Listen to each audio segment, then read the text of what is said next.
है। देश की दिलचस्पी इस सवाल का जवाब जानने में है कि आखिरकार देश के सबसे बड़े प्रदेश उत्तर प्रदेश में इस बार चुनाव में कौन सा मुद्दा प्रभावी रहने वाला है।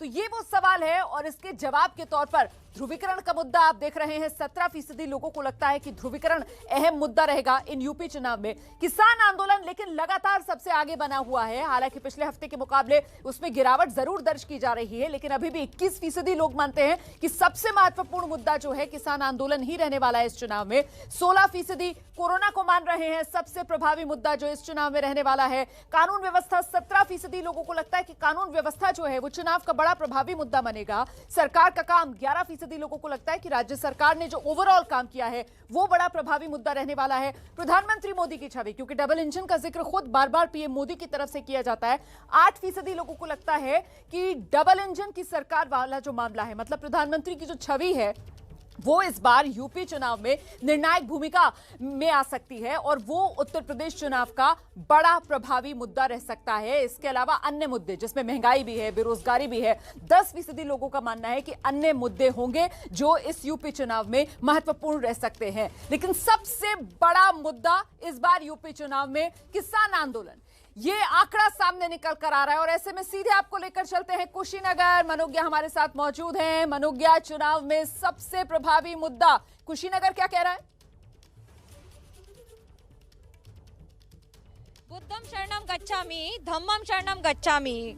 यहाँ पर भले ही गौतम बुद्ध को महापरिनिर्वाण मिला हो, लेकिन कुशीनगर किसको निर्वाण देगा, मोक्ष देगा, ये बड़ा दिलचस्प होगा देखना। हमारे साथ जनता है आज और नेता भी हैं। रजनीकांत मनी जी हैं। ये बताइए, विधायक हैं, किस आधार पर इस बार जीत का दावा? ध्रुवीकरण ही मुद्दा रहेगा कि किसान? देखिए, मैं बार बार इस बात को कहता हूँ कि सिर्फ और सिर्फ विकास ही हमारा मुद्दा है और विकास देखना है तो आप यहाँ जिस धरती पर खड़ी हैं इससे बड़ा विकास का कोई उदाहरण नहीं हो सकता। ये बस स्टेशन वर्षों से दर पड़ा हुआ था। कई बार लोग सरकार बनाए लेकिन किसी ने भी इस बस स्टेशन के ऊपर ध्यान नहीं दिया। अंतर्राष्ट्रीय एयरपोर्ट आप देख लीजिए बगल में, कि लोग इसलिए उसको नहीं उड़ान हो पाता था क्योंकि उनकी सौदेबाजी सरकारों के लोगों की नहीं शामिल हो पाती थी। लेकिन हमारी सरकार निष्पक्ष थी, इसलिए हमने यहाँ से उड़ान करा दिया अंतर्राष्ट्रीय एयरपोर्ट। हमने लड़कियों का स्कूल यहाँ गर्ल्स इंटर कॉलेज बनवा दिया। और गन्ना किसान की हालत आपके जिले में इतनी खराब क्यों है? ये आप कह रही हैं। आप एक बार मूल्यांकन कर लीजिए कि पिछली सरकारों में 97-98 तक का भी बकाया है। अखिलेश मुलायम सिंह यादव की सरकार का बकाया। पांडे जी हमारे साथ हैं, समाजवादी पार्टी से। नहीं है, कोई बकाया नहीं। समाजवादी पार्टी से गन्ना किसानों के दुर्दशा को क्या होगा बड़ा इस बार? किसान आंदोलन, ध्रुवीकरण, विकास?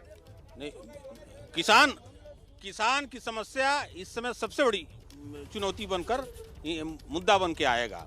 अब देख लीजिए, भारतीय जनता पार्टी के ही कुछ शासन में 1992 में सीधे कत्लेआम हुआ रामकोला के अंदर और अपने उपज का मूल्य मांगने वाले निहत्थे निरीह किसानों को, उनके आंदोलन को दबाने के लिए गोलियां चलाई गईं, जिसमें 2 किसान शहीद हुए थे और मुलायम सिंह यादव जी को किसानों के हित में समाजवादी पार्टी का गठन करना पड़ा। हमारा सर्वे भी यही कह रहा है, किसान सबसे बड़ा मुद्दा रहेगा। फायरिंग हो, किसान आंदोलन हो या फिर किसान बिल की वापसी हो। देखिए, जो हम किसानों को किसान सम्मान निधि दे रहे हैं और यही पिछली सरकारें रही हैं कि यूरिया और डाई के लिए हमारे किसान लाठी खाते थे, डीजल के लिए हमारे किसान लाठी खाते थे। लेकिन आज कोई किसान कह नहीं सकता कि यूरिया और डीजल के लिए लाठी खा रहा हो। और 96-97 का बकाया, मैं खुद किसान हूँ इसलिए मैं इसको दावे के साथ कह रहा हूँ, आज भी मेरा बकाया है मुलायम सिंह जमाने का जिसका भुगतान नहीं हुआ। जनता से पूछ लेते क्या?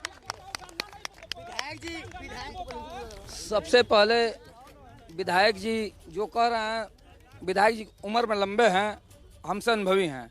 मुद्दे पे बात यह है कि विधायक जी के पार्टी से 22 लोग यहाँ टिकट मांग रहे हैं, लेकिन विधायक जी को छोड़ के 21 लोग को ये पता नहीं होगा इस विधानसभा में कौन कहाँ है। क्या? देखिए सर, सुनिए, प्लीज सुनिए। यहाँ पे मुद्दा ये नहीं है कि किसान विधायक जी अभी कह रहे थे, हमारे आदरणीय विधायक जी करते कि किसान मुद्दा को मैं पूछना चाहता हूँ मैम कि शिक्षा पे बात कर लें विधायक जी। विधायक जी के आवास के बगल में एक डिग्री कॉलेज है, विधायक जी शिक्षा में बात कर लें, उस डिग्री कॉलेज को ये भारतीय जनता पार्टी के लोग प्रचार का स्थल बना दिया है, शिक्षा को शून्य कर दिया। शून्य कर दिया, क्या कहेंगे आप?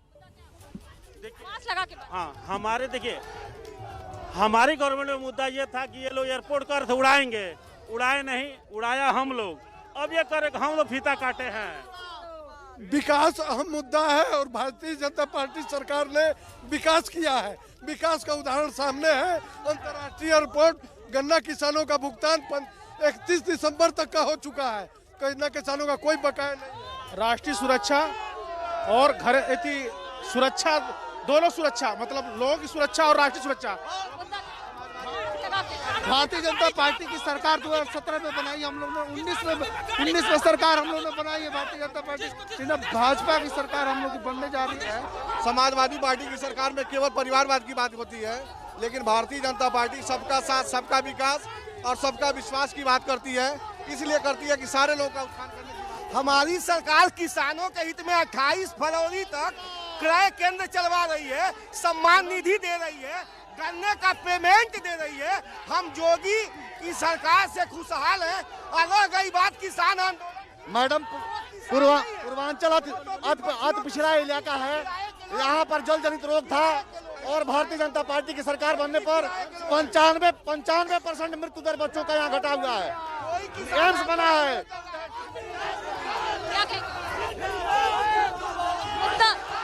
जनता कह रही है, सवाल कही है, कॉलेज की सवाल है, बाकी सारे सवाल हैं। आपके लिए मुद्दा क्या होगा?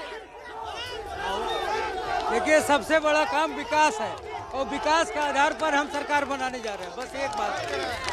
पटरौना को जिला समाजवादी पार्टी ने बनाई। चितौनी बगहा रेल पुल परियोजना समाजवादी पार्टी की देन है और एम्स के लिए जमीन अखिलेश यादव जी ने दिया। अंतर्राष्ट्रीय हवाई अड्डे को समाजवादी पार्टी के शासन में लाया गया। ये भाजपा के लोग केवल फीता काटने का काम। अभी विधायक जी कह रहे थे कि गन्ना मूल्य बकाया नहीं है। कप्तानगंज चीनी मिल पर भी करोड़ों बकाया बीजी सत्र का पड़ा हुआ है और कह रहे बकाया नहीं है। कुशीनगर में जो भी काम हुआ है समाजवादियों की देन है। क्या कह रहे हैं आप? सपा की सरकार कभी बनी नहीं पाएगी उत्तर प्रदेश में और भाजपा की ही गवर्नमेंट बनेगी। योगी जी सबसे सफल मुख्यमंत्री हैं। मैडम, अभी ये लोग आ रहे हैं, मंदिर में टीका लगा रहे हैं। इसके पहले जब हमारा कोर्ट से आदेश हुआ था तो यही लोग जा रहे थे कोर्ट में रुकवाने के लिए। किस मुद्दे पे ये लोग वोट मांगने आ रहे हैं? समाजवादी पार्टी केवल बात करती है समाज की, लेकिन परिवार की बात करती है। भारतीय जनता पार्टी की परिवारवाद की बात नहीं करती है। पूरे प्रदेश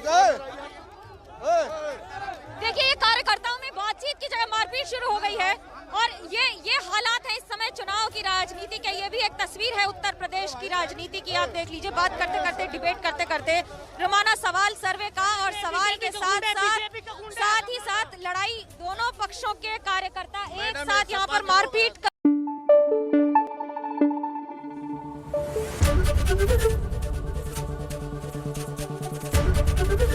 एबीपी न्यूज आपको रखे आगे।